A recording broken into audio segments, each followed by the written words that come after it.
हर हर शंकर, जय जय शंकर। कर्नाटक के उत्तर कन्नड़ जिले में स्थित है गोकर्ण का प्यारा सा शहर। अपने प्राचीन समुद्र तटों और शास्त्रीय मंदिरों के लिए प्रसिद्ध है।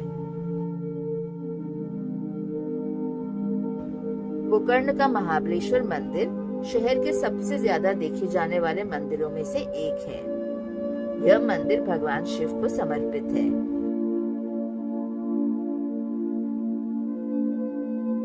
राज्य में यह प्राचीन मंदिर तीर्थयात्रियों के बीच एक पूजनीय स्थान रखता है, खासकर इसके साथ जुड़ी पौराणिक कथाएं और इतिहास के लिए।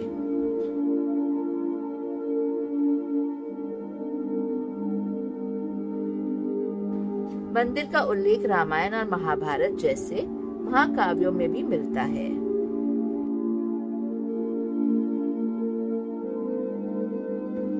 तथ्य यह है कि यह मंदिर उत्तर भारत के तीर्थ नगरी काशी के समान ही पवित्र है, इसलिए इसे दक्षिण काशी का नाम दिया गया है।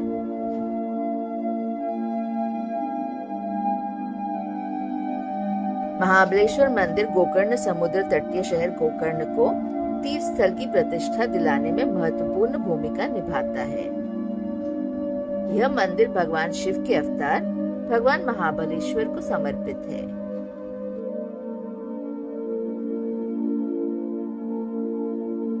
मंदिर का नाम मंदिर के भीतर स्थापित चौकोर आकार के काले पत्थर के मंच पर स्थापित 6 फीट ऊंचे आत्मलिंग के लोकप्रिय नाम के नाम पर रखा गया है, जिसके बीच में एक छेद है।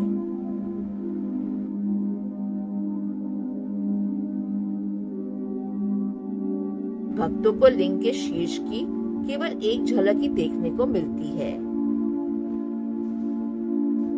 जब तक कि हर 40 साल में अष्टबंधना कुंभाभिषेक के दिन इसे पूरी तरह से नहीं देखा जाता।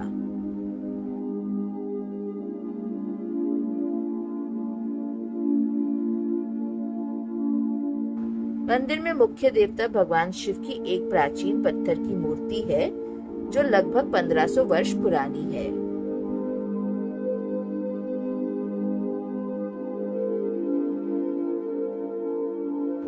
दिलचस्प बात यह है कि मंदिर का स्थान पश्चिम की ओर होने के कारण अधिक शुभ माना जाता है, जो अरब सागर पर कारवार समुद्र तट से घिरा हुआ है।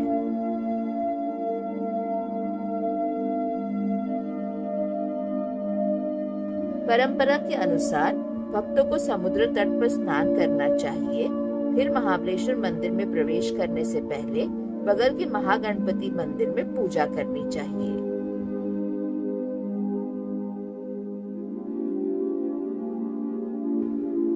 इस मंदिर को कर्नाटक के 7 पवित्र मुक्ति स्थल मंदिरों में से एक माना जाता है।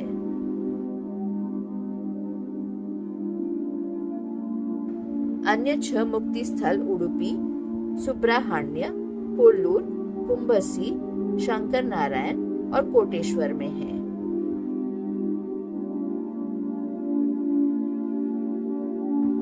हिंदू भक्तों के बीच अपने मृतक रिश्तेदारों का अंतिम संस्कार महाबलेश्वर मंदिर में करना एक आम प्रथा है।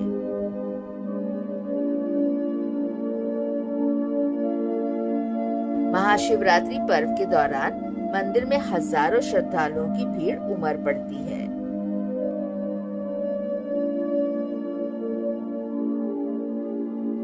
ग्रेनाइट वास्तुकला के साथ निर्माण और डिजाइन की शास्त्रीय द्रविड़ शैली को दर्शाते हुए गोकर्ण महाबलेश्वर मंदिर इतिहास और पुरातत्व के प्रति उत्साही लोगों को समय यात्रा के अनुभव में ले जा सकता है।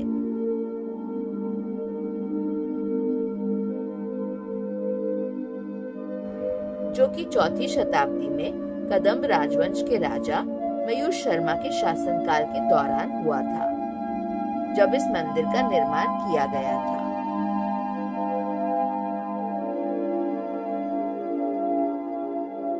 भगवान शिव की पत्थर की मूर्ति और शालिग्राम पीठ के भीतर स्थित विशाल आत्मलिंग के अलावा महाबलेश्वर मंदिर गोकर्ण महागणपति, तमिरा गौरी, चंडीकेश्वर, आदि गोकर्णेश्वर, गोकर्ण नायकी और दत्तात्रेय के मंदिरों से घिरा हुआ है।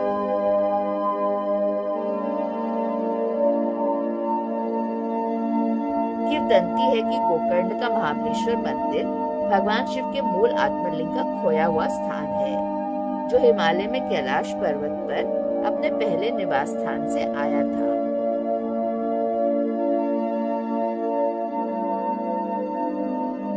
कहानी यह है कि लंका के राक्षस राजा रावण ने भगवान शिव को प्रसन्न करने के लिए लंबी तपस्या की थी, क्योंकि राजा की मां ने भगवान शिव के मूल आत्मलिंग की पूजा करने की गहरी इच्छा व्यक्त की थी।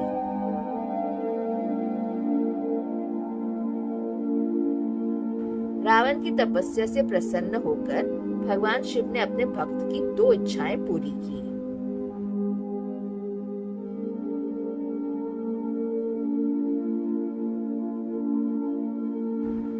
सबसे पहले रावण की इच्छा के अनुसार भगवान शिव ने उसे अपना आत्मलिंग सौंप दिया, लेकिन इस शर्त पर कि वो इसे जमीन पर न रखे, अन्यथा ये उसी जमीन पर हमेशा के लिए समा जाएगा।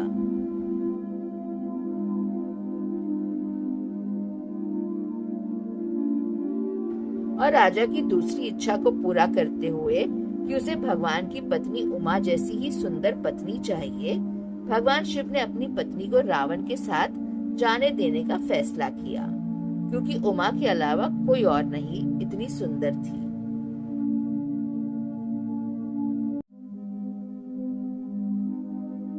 उमा के आग्रह पर भगवान विष्णु ने स्थिति को संभालने का फैसला किया।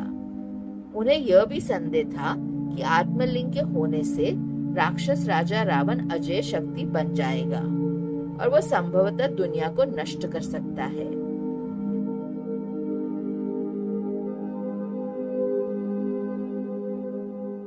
इसीलिए जब रावण लंका वापस लौटते समय गोकर्ण पहुंचा तो वो एक क्षीण ब्राह्मण के रूप में प्रकट हुए।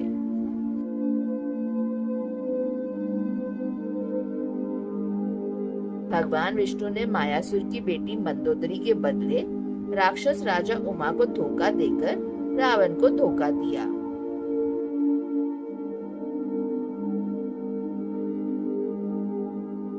उन्होंने रावण को धोखा देकर लिंग नीचे रखने के लिए भगवान गणपति को भी बुलाया।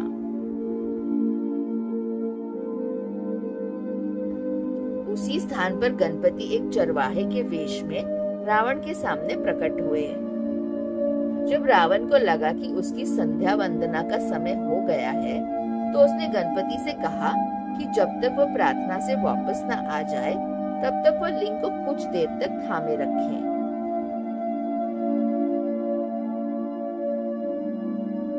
राजा के आदेश की अवहेलना करते हुए भगवान गणपति ने लिंग को जमीन पर रख दिया। जैसे ही आत्मलिंग धरती में मजबूती से स्थापित हुआ, रावण के जबरदस्त प्रयासों के बावजूद लिंग जमीन में धंसा रहा।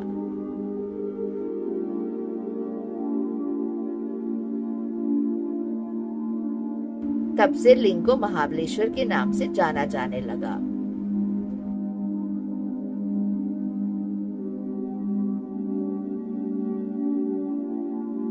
अगर महाबलेश्वर मंदिर गोकर्ण का शानदार मुकुट है, तो इस शहर में कई ऐसी जगहें हैं जिन्हें शहर का रत्न कहा जा सकता है।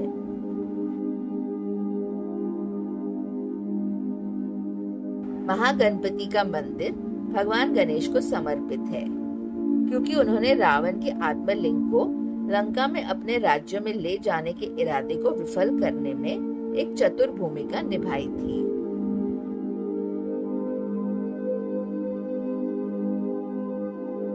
इस मंदिर में गणेश जी की 5 फीट ऊंची संरचना है, जिसमें वे अपने दोनों हाथ जोड़े हुए हैं। ताम्रगौरी मंदिर देवी पार्वती को समर्पित है और गोकर्ण में अवश्य देखने लायक मंदिर है।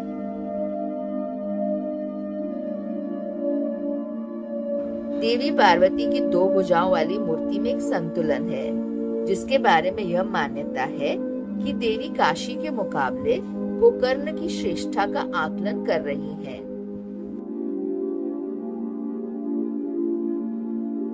वेंकटरमन मंदिर भगवान विष्णु के अवतार वेंकटरमन को समर्पित है।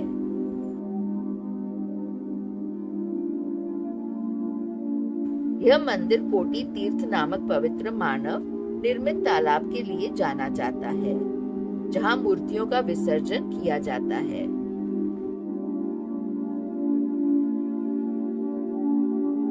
भद्रकाली मंदिर देवी उमा को समर्पित गोकर्ण के सबसे महत्वपूर्ण धार्मिक स्थलों में से एक है।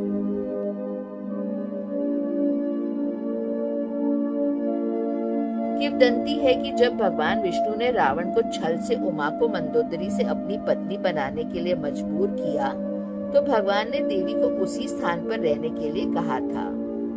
इसके बाद उन्हें भद्रकाली के रूप में पूजा जाने लगा।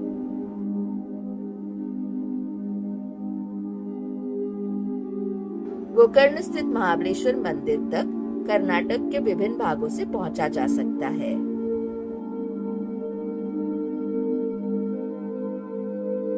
मैंगलोर सबसे नजदीकी हवाई अड्डा है, जो 190 किलोमीटर दूर है।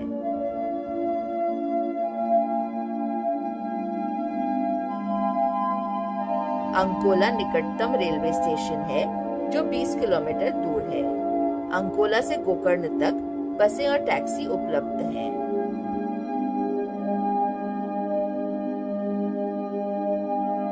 बाबा के प्राचीन मंदिरों के दर्शन के लिए जुड़े रहिए हमारे साथ। खुश रहिए और सदैव जपते रहिए। हर हर महादेव।